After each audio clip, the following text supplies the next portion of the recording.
ইতিহাসের পাতায় আরেকবার প্রত্যেককে স্বাগত জানাই। এই মুহূর্তের সব থেকে গুরুত্বপূর্ণ খবর, ওবিসি মামলা থেকে রাজ্য সরকার সরে দাঁড়ালো। অর্থাৎ আগের রাজ্য সরকার যে ওবিসি মামলা সুপ্রিম কোর্টে চ্যালেঞ্জ করেছিল কলকাতা হাইকোর্টের, সেইটা থেকে বর্তমান রাজ্য সরকার এক্সিট করে গেল। গতকাল মুখ্যমন্ত্রী সেই বিষয়ে পরিষ্কার ইঙ্গিত দিয়েছিলেন। আজকে কিন্তু প্রধান বিচারপতির বেঞ্চ, মাননীয় সুপ্রিম কোর্টের প্রধান বিচারপতির বেঞ্চ সেই অনুমোদন কিন্তু দিয়েছেন এবং কাল বলেছেন যদি কেউ মামলা প্রত্যাহার করে নিতে চায় তাহলে তো সেটা মোস্ট ওয়েলকাম। তো সেই জায়গা থেকে কিন্তু রাজ্য সরকার শুধু নয়, ব্যাকওয়ার্ড ক্লাস কমিশনও কিন্তু একটা কেস করেছিল সুপ্রিম কোর্টে, তারাও কিন্তু মামলা প্রত্যাহার করে নিলেন এবং সুপ্রিম কোর্ট সেটার অনুমোদনও দিয়ে দিয়েছেন। তার মানে এখন রাজ্য সরকারের আর কোনো আইনি বাধা তাদের দিক থেকে থাকলো না যে এই যে আগামীর যে নিয়োগ প্রক্রিয়া সেইটা এই নতুন ওবিসি সংরক্ষণ বিধি মেনেই কিন্তু হবে। গতকাল কিন্তু মুখ্যমন্ত্রী পরিষ্কার ইঙ্গিত দিয়েছিল ওই ৬০০০ নিয়ে অনেকে বিতর্ক করছিলেন, আলটিমেটলি তিনি কিন্তু ওইটা এসএসসি কেই নির্দেশ করছিলেন। তিনি বলছিলেন সোশ্যাল মিডিয়ায় সব থেকে কথা হচ্ছে, সেটা আমার সবটাই নজরে আছে। তার মানে কি এসএসসি নিয়ে সব থেকে বেশি কথা হয়েছে। সেই সঙ্গে তিনি তার পরক্ষণেই বলছেন যে কোনো রাজনৈতিক ব্যক্তি নিয়োগকারী সংস্থার কোথাও থাকবে না, সেই জন্য আমরা জয়েন্ট সেক্রেটারি র্যাঙ্কের একজন অফিসারকে এসএসসির মাথায় বসিয়েছি। তার মানে কি এসএসসির কথাই বলছিলেন উনি।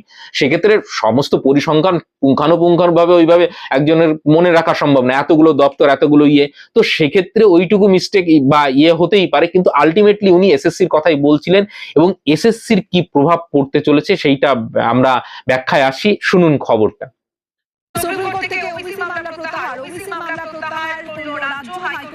চ্যালেঞ্জ করে তৃণমূল সরকার এবং এক বছর ধরে চূড়ান্ত শুনানির আগে রাজ্য পালাবদল এবং পালাবদলের পর প্রত্যাহারের আবেদন রাজ্যের এবং আজ সুপ্রিম কোর্ট থেকে ওবিসি মামলা প্রত্যাহার। এবার আপনি ভালো করে বুঝে নিন যে ওবিসি সংরক্ষণ নিয়ে কি হতে চলেছে। দেখুন, ওবিসি সংরক্ষণ নিয়ে দীর্ঘদিন একটা টালবাহানা চলেছে। নতুন সরকার এসে একটা পলিসি ডিসিশন নিয়েছে এবং ক্যাবিনেট নিয়েছে, বিধানসভায় বিল পাস হয়েছে। এইটা কিন্তু সর্বোচ্চ জায়গা, এই জায়গায় কিন্তু আদালতও খুব বেশি কিছু হস্তক্ষেপ করার জায়গা থাকছে না। ঠিক প্রথম বোঝাতে পারলাম, এক্সিকিউটিভ পাওয়ারের যে একটা আলাদা মাহাত্ম্য রয়েছে গণতন্ত্রে, সেইটা কিন্তু এইখানে রয়েছে। জুডিশিয়ারির আলাদা পাওয়ার, এক্সিকিউটিভ পাওয়ার আলাদা। এখানে বিধানসভায় বিল পাস হয়েছে মানে এই যে 7% সংরক্ষণ এখন কিন্তু অফিসিয়ালি ভ্যালিড। এবং এই 7% সংরক্ষণ বিল বা নতুন ওবিসি সংরক্ষণ বিল কিসের ভিত্তিতে আনা হয়েছে?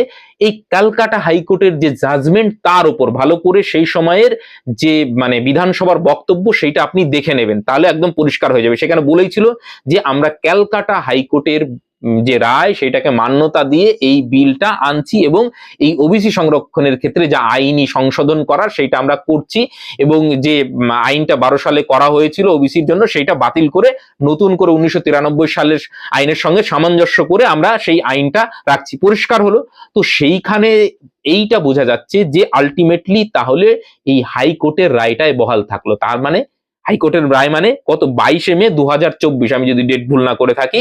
22 মে 2024 পরে যে সমস্ত নিয়োগ প্রক্রিয়ার নোটিশ বা যাই কিছু হয়েছে কিনা সবটাই কিন্তু এই যে 7% সেইটা সংরক্ষণ মেনে হবে। 22 মে 2024 আগে যা হয়ে গেছে সেইখানে রায়ে, কলকাতা হাইকোর্টের রায়ে পরিষ্কার বলে দেওয়া হয়েছে কোন রকম কোনো পরিবর্তন, কেউ যদি চাকরি পেয়ে থাকে, কোনো সুবিধা পেয়ে থাকে, সে সেটা পাবে। কিন্তু এই রায়ের পরে যে সমস্ত কিছু হয়েছে সেগুলো নিয়ে প্রশ্ন। সেই কমপ্লিকেশনটা বা জটিলতাটা কিন্তু এর আগের ভিডিওতে আমি ডেট ধরে ধরে বুঝিয়েছি। কিন্তু সম্ভবত এই সরকার, কারণ দেখুন এসএসসির ক্ষেত্রে কিন্তু এই নোটিফিকেশন দেওয়াই ছিল যে রায় এই কেসগুলোর রায় থেকে যা আউটকাম আসবে সেইটা মেনেই কিন্তু আগামী দিনে যে কোনো পরিবর্তন হতে পারে। অর্থাৎ এসএসসির দিক থেকেও কিন্তু এই নোটিশ দেওয়া ছিল।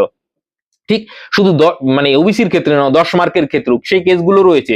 পরবর্তীতে 10 মার্ক যদি বাতিল হয় তাহলে কিন্তু সেটার ইম্প্যাক্ট পড়বে, সেটা কিন্তু লেখা রয়েছে।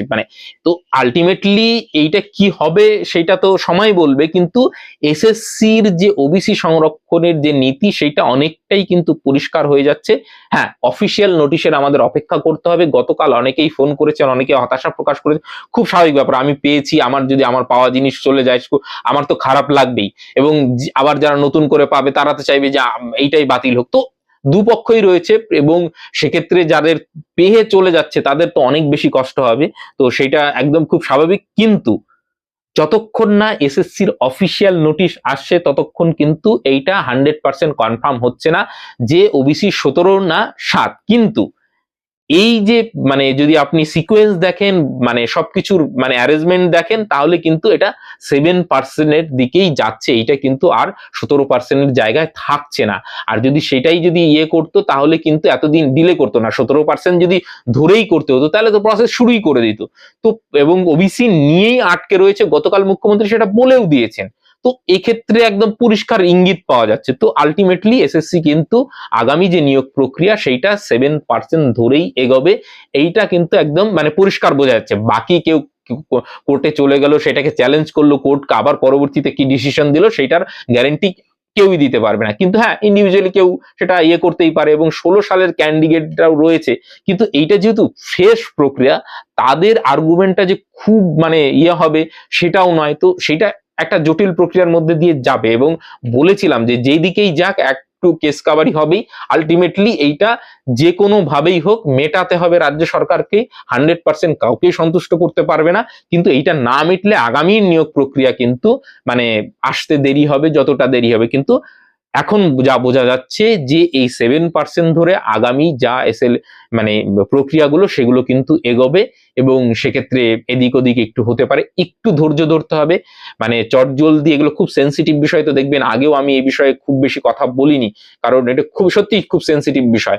তো দেখা যাক, অফিসিয়াল নোটিশ আসুক, এসএসসি কি করছে সেটা আমি আপনাদের জানিয়ে দেবো। কমেন্ট সেকশনে লিঙ্ক দেওয়া থাকলো। অফিসিয়াল নোটিশ যখনই আসবে আমি গ্রুপে জানিয়ে দেবো। ভিডিও করতে একটু আধ ঘন্টা 1 ঘন্টা দেরি হতেই পারে, কিন্তু গ্রুপে আর জানতে পারবেন। বাকিটা দেখা যাক কি হয়। ভালো থাকবেন, সুস্থ থাকবেন। Thank you.